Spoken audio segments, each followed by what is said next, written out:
Honorable Président de l'Assemblée nationale, Honorable Président du Sénat, Madame la Première ministre, chef du gouvernement, Monsieur le Président de la Cour constitutionnelle, Monsieur le Procureur général près la Cour constitutionnelle, Honorables députés et sénateurs, Mesdames et Messieurs les membres du gouvernement, Monsieur le Président du Conseil économique et social, Messieurs les membres des institutions d'appui à la démocratie, distingués invités, Mesdames et Messieurs,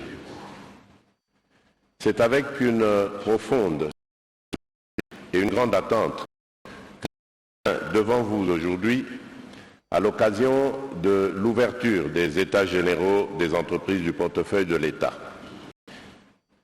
Loin d'être une simple convocation institutionnelle, ce rassemblement, né de l'exécution de mes instructions, est une opportunité historique de redéfinir le rôle et l'avenir de nos entreprises publiques dans la transformation économique et sociale de notre pays. Le thème de ces assises, faire des entreprises du portefeuille de l'État un puissant levier de croissance économique et de développement social, reflète une vision ambitieuse, faire de ces entreprises des moteurs dynamiques de développement, capables non seulement de générer des revenus et de créer des emplois, mais aussi de contribuer directement à l'amélioration du bien-être de chaque Congolais.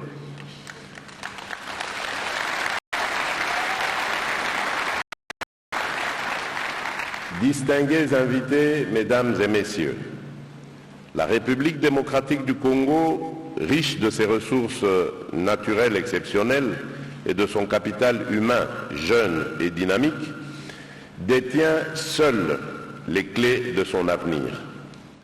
Avec un portefeuille conséquent d'entreprises publiques, de sociétés d'économie mixte et de participations indirectes, le pays a toutes les cartes en main pour devenir un acteur économique majeur sur le continent.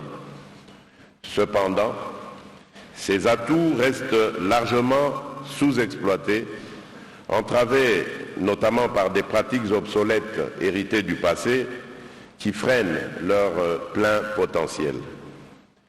Les entreprises publiques, qui devraient être des moteurs de croissance économique, continuent d'être freinées par des défis structurels majeurs, tels que la mauvaise gestion, l'insuffisance des capacités, la dépendance financière excessive, la compétitivité limitée et des infrastructures inadéquates.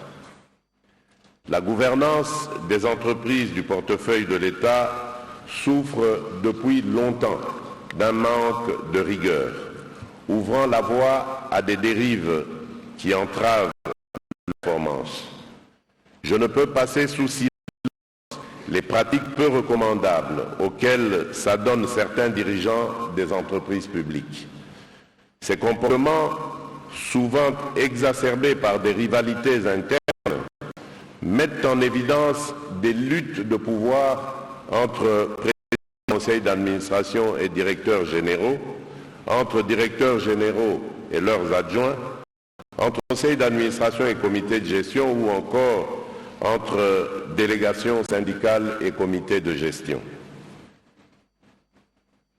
Ces conflits nuisent non seulement à la compétitivité de nos entreprises, mais paralysent également leur opération, compromettant ainsi nos efforts collectifs pour améliorer les conditions de vie des Congolais et propulser le pays vers l'émergence. Face à cette situation, il est impératif de rappeler à chacun sa responsabilité. Une gouvernance éthique et une collaboration constructive dépourvues de rivalités personnelles et d'égos mal placés sont essentielles pour remettre ces établissements sur la voie de l'efficacité. Les différentes tutelles ministérielles doivent, quant à elles, jouer pleinement leur rôle, celui de facilitateur impartial et rigoureux en agissant en amont pour éviter que les tensions ne dégénèrent en crise institutionnelle. Il est temps que les entreprises du portefeuille de l'État deviennent des modèles d'excellence et de compétitivité, capables de créer des emplois, de contribuer aux recettes publiques et d'offrir des services de qualité à nos concitoyens. Et de cette manière, propulser notre nation vers une nouvelle ère de prospérité. Cet idéal exige une transformation en profondeur. Repenser les modes de gestion de ces entreprises, moderniser leurs pratiques et revisiter, si besoin, pactes sociaux existants, leur croissance et leur compétitivité, et enfin, intégrer des technologies innovantes. Il faut absolument ouvrir une gouvernance exemplaire à la tête de chacune de ces structures. Je refuse de laisser des dysfonctionnements internes ou des conflits de leadership compromettre la mission de nos entreprises publiques. La gestion des entreprises du portefeuille de l'État devra désormais être irréprochable.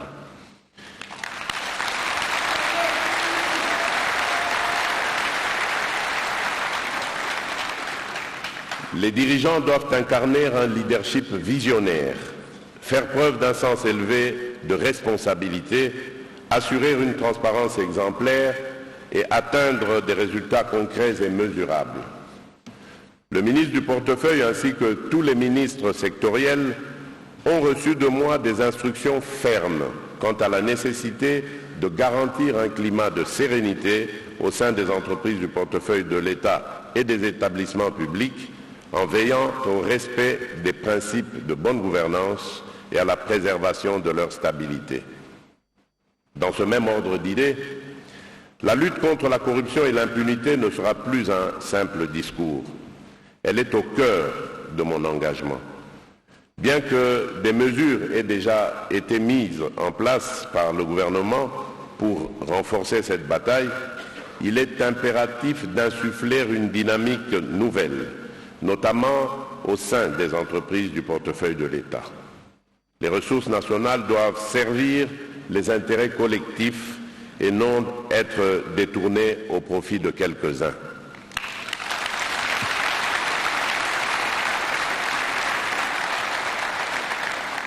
Mesdames et messieurs, distingués invités, faire des entreprises publiques un levier de croissance ne se limite pas qu'à maximiser les profits. Ces efforts doivent servir idéalement les 6 engagements que j'ai pris solennellement lors de mon investiture le 20 janvier 2024 pour ce second mandat en tant que président de la République démocratique du Congo. Dans ce contexte, cela équivaut à répondre aux besoins de nos populations, accès à l'eau, à l'électricité, à des infrastructures modernes, aux soins de santé et à d'autres services publics de base. Créer des opportunités pour les jeunes et les femmes avec des programmes ciblés et inclusifs. Réduire les inégalités et bâtir une économie diversifiée qui profite à tous les Congolais, des centres urbains aux villages les plus reculés. Pour concrétiser cette vision, des réformes ambitieuses et structurantes s'imposent. Elles incluent l'évaluation et la mise en œuvre effective des conclusions des réformes des entreprises publiques, longtemps restées lettres mortes, la modernisation du cadre juridique et institutionnel afin d'aligner nos entreprises sur les standards internationaux, l'intégration de technologies numériques pour accroître leur efficacité, leur transparence et leur compétitivité, ainsi que l'établissement de partenariats stratégiques solides favorisant une collaboration accrue avec le secteur privé et les investisseurs étrangers.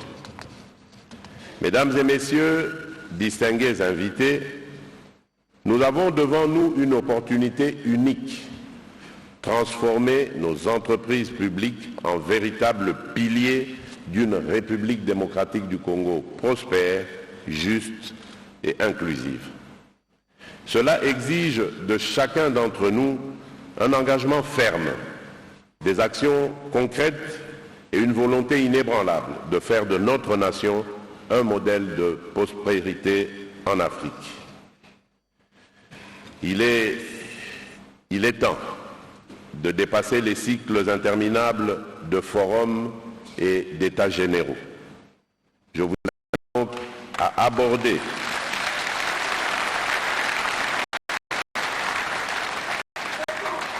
Je vous invite donc à aborder ce processus avec détermination et pragmatisme afin que ces assises marquent le véritable point de départ d'une transformation profonde, durable et irréversible de nos entreprises publiques. Sur ce, je déclare ouverts les états généraux des entreprises du portefeuille et souhaite plein succès aux travaux y afférents. Que Dieu bénisse nos efforts, que Dieu bénisse la République démocratique du Congo et son peuple. Je vous remercie.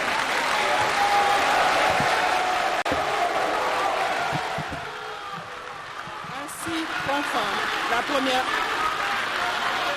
Voilà, le chef de l'État vient de terminer son mot, mais bien avant le chef de l'État, vous avez à suivre d'autres orateurs. Nous vous prions de bien vouloir vous lever pour saluer la sortie du Conseil chef de du l'État. portefeuille, organe technique qui assiste le ministre du portefeuille.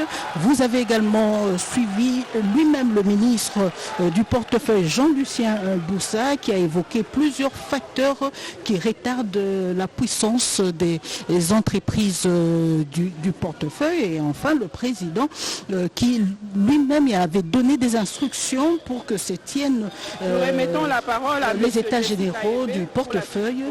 Pour lui, c'est une opportunité historique de redéfinir la mission des entreprises publiques pour qu'elles soient véritablement des vecteurs de la croissance économique. Giscard Houssema. Merci beaucoup, Suzy Ngoy.